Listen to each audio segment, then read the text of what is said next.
It's weird, isn't it, when something isn't black and white? But I do find the left and the right reaction even more weird. Like, I do find the Angela Rayner case fascinating and how everybody reacts to it. So, for sure, Starmer said he was going to clean up politics. Rayner gets called out for something by the media. I have no problem with that. That's what the media should do. Her story is that she wasn't trying to be duplicitous. She wasn't trying to avoid paying any tax. And that story has been found to be true. The report commends her for her integrity. It says that while she took advice, she should have taken more advice and she should have taken specific advice, which she didn't do. Therefore, it's her competency at a high level has failed the ministerial code. As Starmer said, he was going to clean up politics. He allows Rayner the dignity of resigning as opposed to being fired. She takes full responsibility. Public accountability has been seen to be done.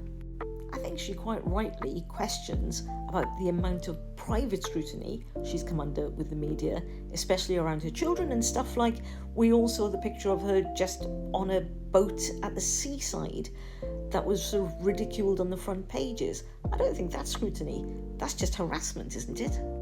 Her colleagues, I think, are right to say what an amazing role model she's been and what an amazing legacy she leaves. But somehow the left think it's Starmer's fault. Like, we can be cross about the misogyny and the media bias, but we can also say it's right that she's resigned. We can say it's right that it was unlucky. It was over something that is quite unique. But she was still right to resign. And Starmer allowed her the dignity of resigning.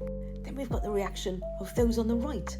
Like, how has Nigel Farage got the audacity to talk about a potential new election for a deputy leader in the Labour Party and say it's going to create a split, whilst he's too afraid to ever hold an election for leader, let alone a deputy leader, of reform? There's been zero democracy. Even the people that are now on his board are all people that are in his pocket.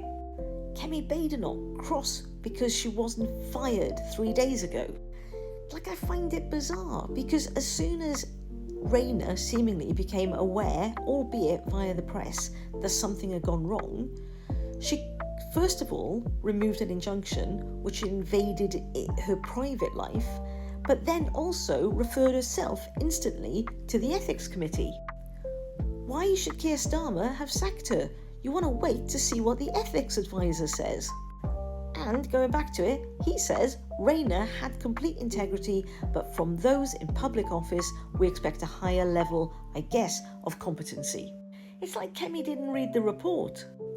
And for Mel Stride to say Labour did everything to protect her, I really do think the Tories should pipe down about this one.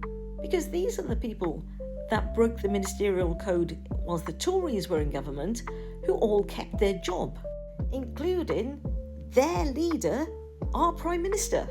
And for Darren Grimes to say that this now being a cleaner government is a fantasy is absolutely bonkers. She literally referred herself to the ethics advisor and acted on what he said. Meanwhile, his leader said we should all have Christian forgiveness for their MP who kicked his girlfriend in the head. Whereas Jeremy Clarkson now seems to think that all public servants should just be indebted to us because we're paying them via our taxes, even though they pay taxes via their work. And I'm going to go out on a limb here and suggest that I bet anything that Angela Rayner would have preferred to have her son to be well and healthy as opposed to having to have a settlement to help him to live in any resemblance of normality. I think it's really quite sad that Angela Rayner's had to go, but I think she had to go. And I think it's really sad when people blame anybody other than her. Thanks for coming to my TAD talk, as you were.